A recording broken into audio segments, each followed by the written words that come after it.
palais de l'Élysée. Depuis plus d'un demi-siècle, c'est ici que tout se décide. Dans quelques jours, lorsque François Hollande quittera ses fonctions, la passation de pouvoir ressemblera à celle de ce 15 mai 2012. Moment solennel, digne de l'Ancien Régime, sous les ors de la République.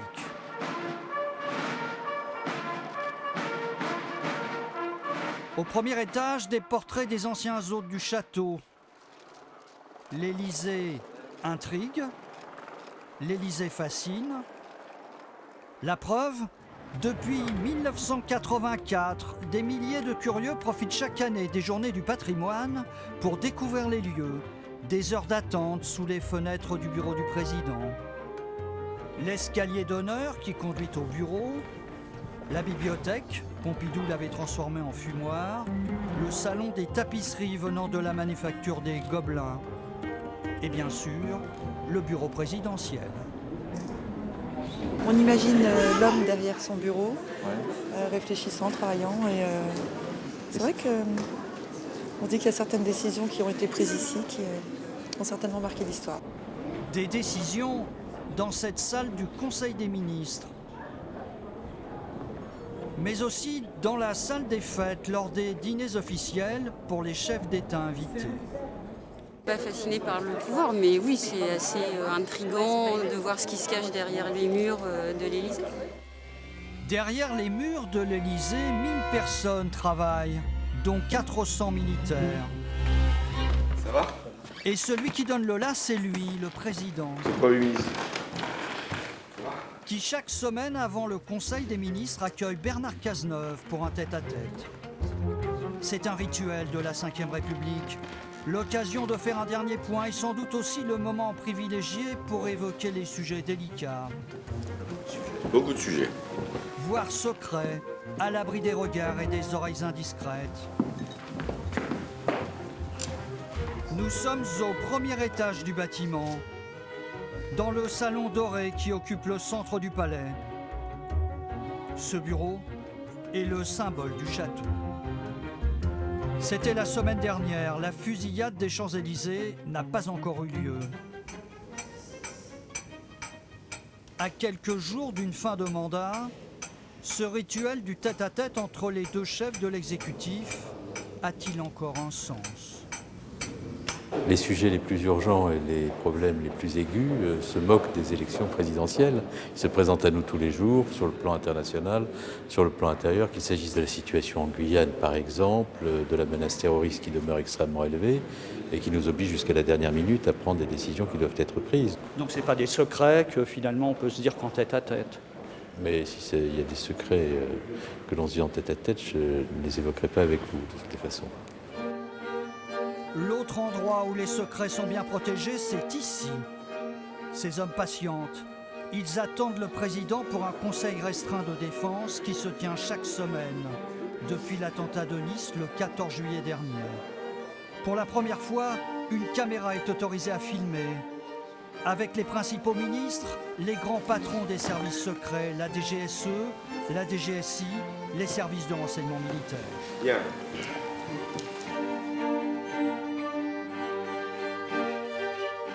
La réunion va durer 45 minutes.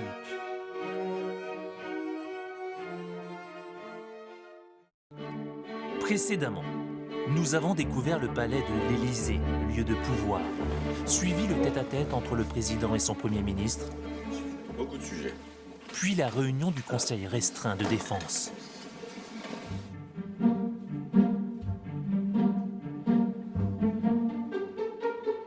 Le drapeau guinéen a trouvé sa place. L'Élysée est mobilisé pour la dernière visite d'État du quinquennat. Depuis ce matin, le personnel dresse des tables pour 196 couverts. Et Stéphane Guénaud s'applique avec ce torchon que l'on appelle joliment une serviette à lito. On place les assiettes à la même distance. Il y a la même distance entre chaque couvert. Donc on prend une mesure de centre à centre. Ce point au centimètre près. Ça doit être impeccable, ça doit être nickel. Il faut que tout soit parfait.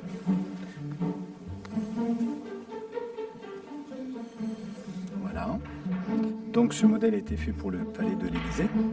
Il a été façonné en 1899, sorti de Sèvres en 1914.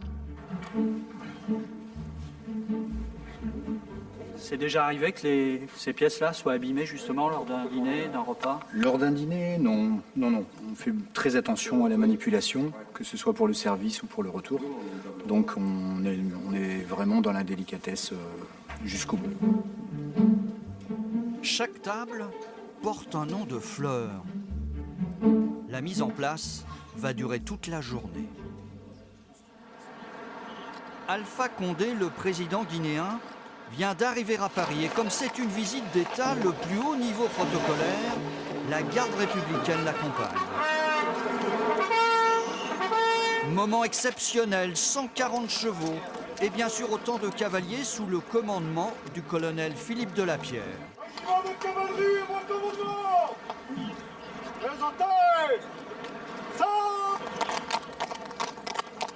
Les visites officielles sont nombreuses, mais les visites d'État rarissimes, la dernière remonte à 6 mois. En attendant,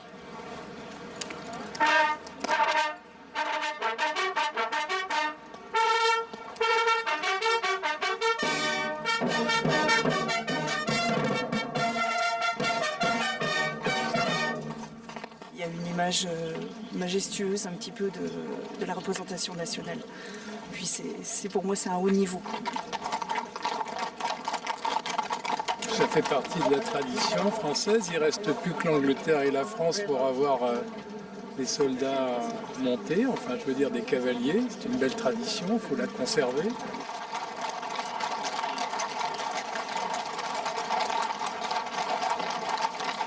La difficulté, c'est de garder les alignements, de garder des chevaux calmes et d'assurer une mission qui soit la plus impeccable possible. Ici, on passe régulièrement sur le pont Alexandre III. Il y a des vibrations qui peuvent aussi susciter un peu de crainte de la part des chevaux qui sentent le sol vibrer sous leurs pieds.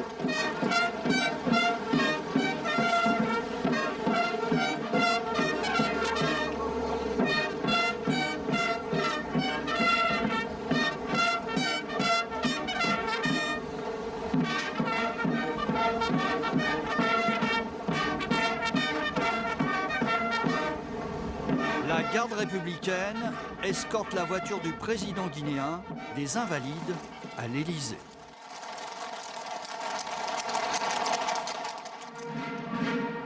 François Hollande quitte son bureau pour accueillir son hôte.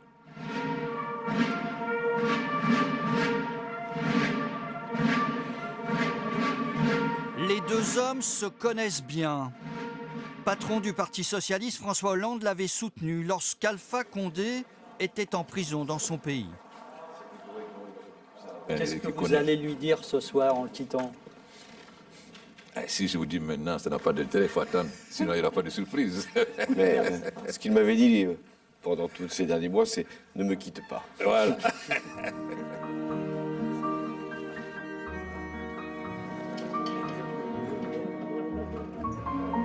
Demain, le tapis rouge sera à nouveau déroulé pour le dîner d'État.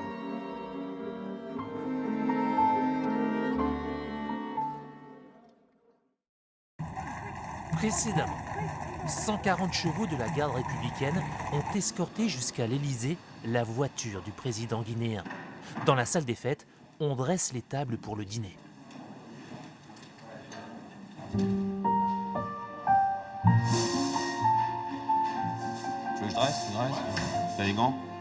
Depuis ce matin, Guillaume Gomez arpente les salles des cuisines. L'homme connaît bien l'Élysée. Il y est entré il y a 20 ans.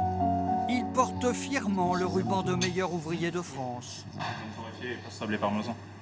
Aujourd'hui, il est chef des cuisines du palais sur décision du président.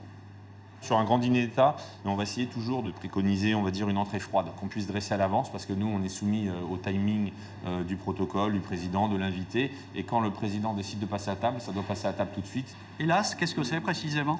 Alors là, on est sur une petite chartreuse de homard, avec une macédoine fraîche de légumes d'Île-de-France à l'intérieur, accompagnée de 2 garnitures, avec un sablé parmesan et une garniture un petit peu végétale, et une religieuse, poivron rouge et à l'intérieur homard. Bien que ce soit des des services de neuf. Il va y avoir 10 portions de dressé pour qu'il reste toujours une portion à l'intérieur du plat. C'est une marque de politesse ? Exactement. Comme c'est impoli de terminer le plat, le dernier convive ne doit jamais finir le plat. Donc voilà, donc on entremet donc ta fleur. Et tes drapeaux, tu vas les positionner. Les drapeaux, on va les positionner ici. Donc on va mettre le drapeau Fabien Cocheteux est chef pâtissier. Sur la gauche et sur la droite le drapeau français. Il n'y a qu'une seule personne qui choisit les menus ici, c'est le président. Il y a des propositions qui lui sont faites. C'est tombé cette fois-ci un dessert au chocolat, mais c'est pas tout le temps un dessert au chocolat. Qu'est-ce qu'il préfère, lui ? Ah, ça, je peux pas vous le dire. On va lui poser la question. C'est la question à laquelle on ne répond jamais. Au-dessus des cuisines, la délégation guinéenne s'installe pour la conférence de presse des deux présidents. Financier, énergie, j'en ai parlé, les mines, les transports et les entreprises. Alpha Condé dirige cette année l'Union africaine qui regroupe tous les pays du continent. C'est donc l'occasion pour la France de faire passer des messages, de tenter des médiations pour apaiser les crises.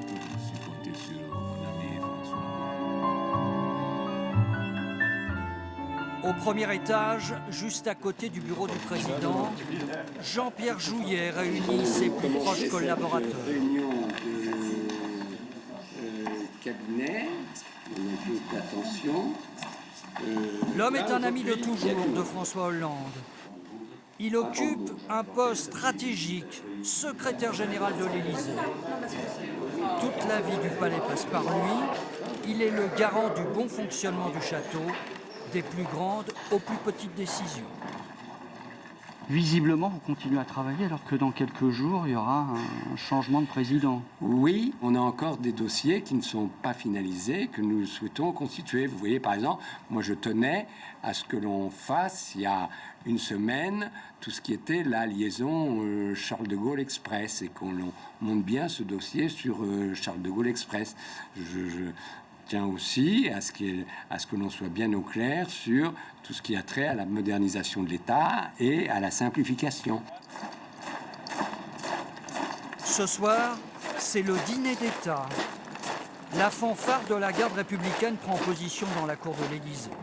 Guide à gauche, le deuxième rang. Tout le protocole est mobilisé. Voilà.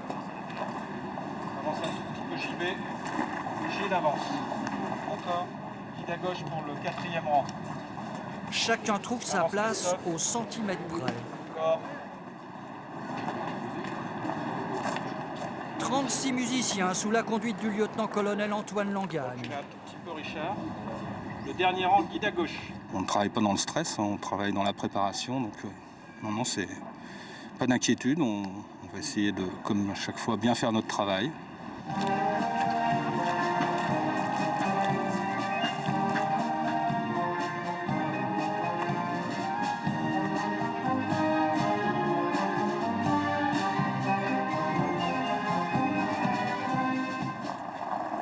Se déroule comme prévu. Pour l'événement, la sécurité est renforcée. À l'intérieur, plus d'une vingtaine de tables ont été dressées.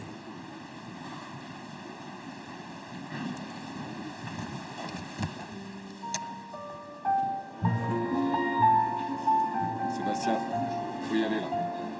Allons-y messieurs, il faut essayer.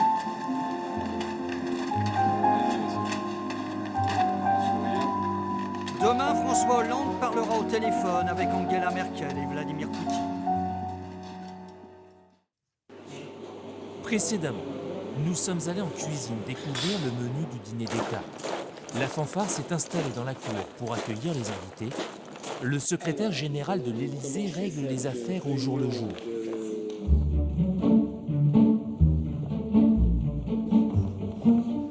D'un pas rapide, nous traversons un, puis deux salons avant d'être bloqués par un huissier. C'est bien le bureau du président. Monsieur le Président ? Oui, c'est moi. Oui, je vous mets dans la conférence. Une conférence entre Angela Merkel, Vladimir Poutine et Petro Poroshenko, le président ukrainien. François ? Oui, Angela. Yeah, How are you? Afternoon. Good afternoon. Yeah. I'm have some days of vacation after during Easter. You are lucky. Admit. Hallo, Vladimir. Bonjour. Bonjour Vladimir. Здравствуй, Владимир. François, willst du vielleicht heute François, beginnen, est-ce oder que tu soll ich pourrais beginnen? commencer? Oui, je commence. Allô? Monsieur le Président, avez-vous une interprète? Oui, j'ai tout, j'ai tout. Ja, Frau J'y vais. À go. Oui, c'est sans doute la dernière fois que je participe à ce format Normandie comme président de la République pour ce mandat. Donc, je veux vous dire vraiment ce que je ressens à cet instant. Итак, здравствуйте, да, я поэтому сегодня хотела бы сказать все, что я об этом думаю. La situation internationale, c'est plutôt compliqué depuis que nous avons signé ces accords. Nos conseillers Le se sont chef vus il y a d'état-major quelques jours à particulier du Minsk. président et son conseiller Наши diplomatique советники suivent la встретились несколько дней conférence. назад в Минске. Le 6 avril. Deuxièmement, il faut que nous aillions plus vite sur... La réunion sur l'Ukraine va durer plus d'1 heure. Ce soir, j'ai dit que je convaincrai mon successeur d'avoir la même patience, le même engagement et la même volonté de trouver une solution pour l'Ukraine. Mais vous pensez que ça se fera, qu'il sera convaincu, votre successeur? Si c'est celui auquel je pense, il devrait être possible de le convaincre.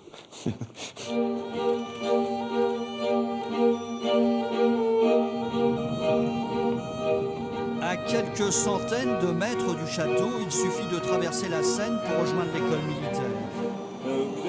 L'Élysée. Là réside le général Pierre de Villiers, chef d'état-major de l'armée française.